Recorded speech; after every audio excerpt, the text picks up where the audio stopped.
Hello friends, मैं हूं नरेंद्र कुमार। इस वीडियो में बात करते हैं, जब भी आप पैसे जमा करवाते हो बैंक में और पैसे जमा करवाने के बाद आप सोचते हो कि इस पर ज़्यादा से ज़्यादा ब्याज मिले, तो आपके सामने ऑप्शन आता है एफडी का, फिक्स डिपॉजिट।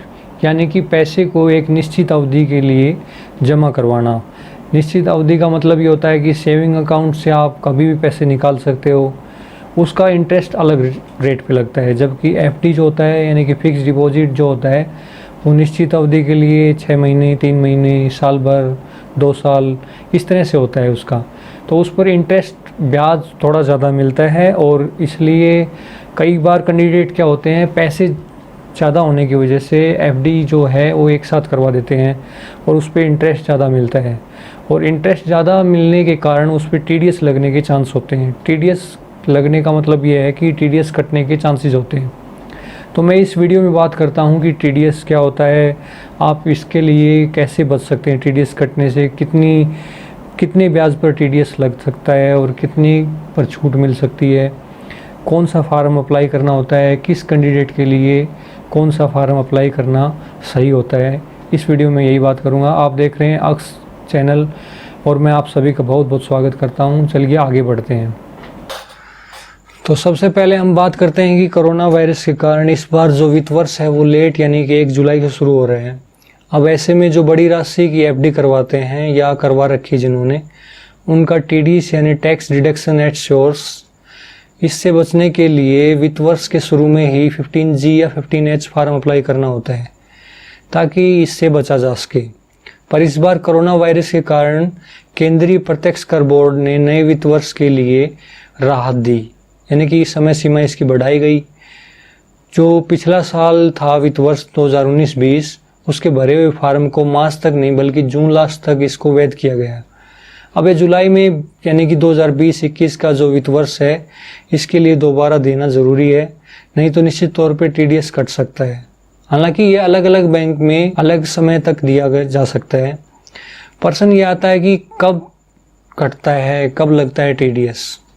तो इसके बारे में यही है कि सभी जो बैंकों में अलग अलग हो सकता है, किसी कैंडिडेट की अलग अलग बैंकों में एफडी हो, तो सभी बैंकों की एफडी का ब्याज जो है 40,000 से जब ज़्यादा होता है तो उस पर टीडीएस कटता है। टीडीएस 40,000 सीनियर सिटीज़न नहीं होता उसके लिए होता है। यदि सीनियर सिटीज़न होता है तो उसकी जो ब्याज है वो 50,000 होती है, यानी कि 50,000 सीनियर सिटीजन के लिए होता है। 50,000 से ज़्यादा जैसे ही होगा आपका ब्याज तो उस पर टीडीएस कटने के पूरे चांस होते हैं, यदि आपने 15G या 15H फार्म अप्लाई नहीं किया है। सॉरी, ये कहना सही होगा कि 15H फार्म अप्लाई करना पड़ता है सीनियर सिटीजन को, क्योंकि वही 50,000 का आंकड़ा उसी के लिए माना जाएगा और सीनियर सिटीजन को 15H फार्म ही देना ज़रूरी होता है। तो जैसे ही 50,000 से ज़्यादा ब्याज बनता है तो आपको टीडीएस कटना शुरू हो जाता है और उससे बचने के लिए आपको 15H फार्म जो है वो अप्लाई करना पड़ता है।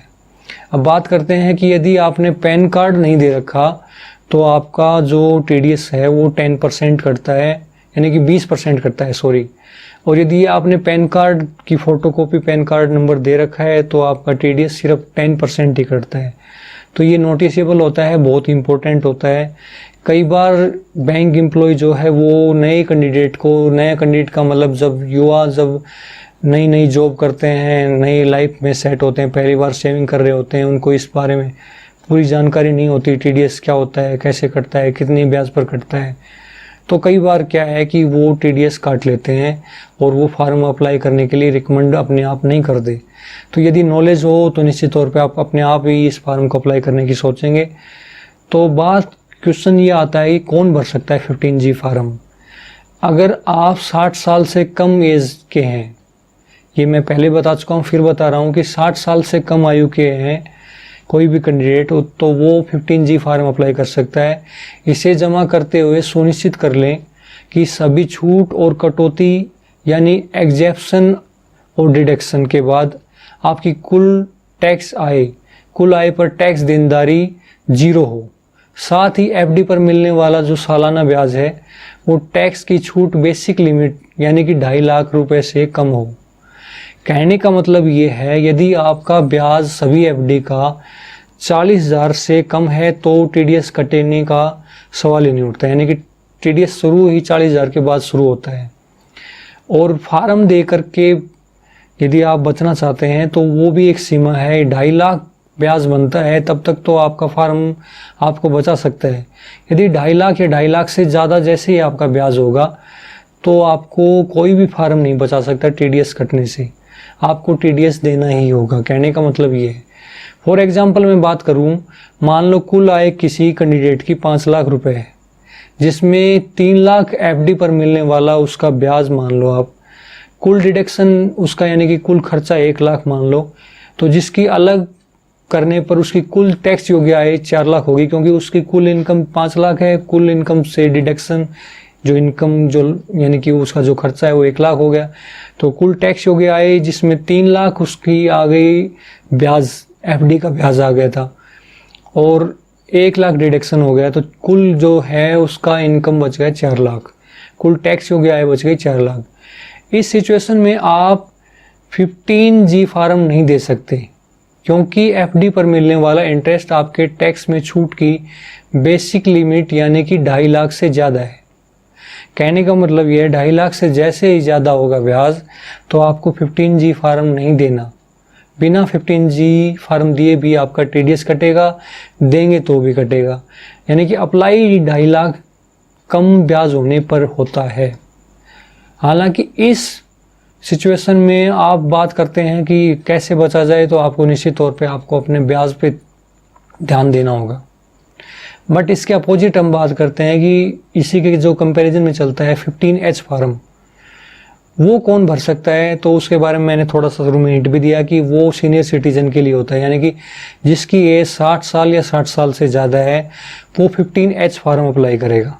साथ में उसको ध्यान ये रखना है कि उसका FD इंटरेस्ट 50,000 से ज़्यादा हो तभी उसको 15H फार्म अप्लाई करना होता है। यानी मान लो उसका ब्याज 45,000 है सभी FD का मिला करके, तो उसको 15H फार्म अप्लाई करने की कोई ज़रूरत नहीं होती। अगर आप 60 या 60 से ज़्यादा हैं, वो भी आपको ध्यान रखना है।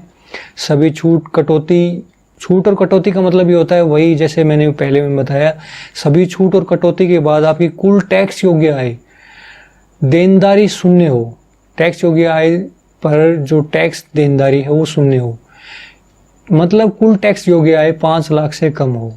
इसमें 15G फार्म की तरह से ही FD पर मिलने वाला सालाना ब्याज टैक्स में छूट की बेसिक लिमिट का प्रावधान लागू नहीं होता।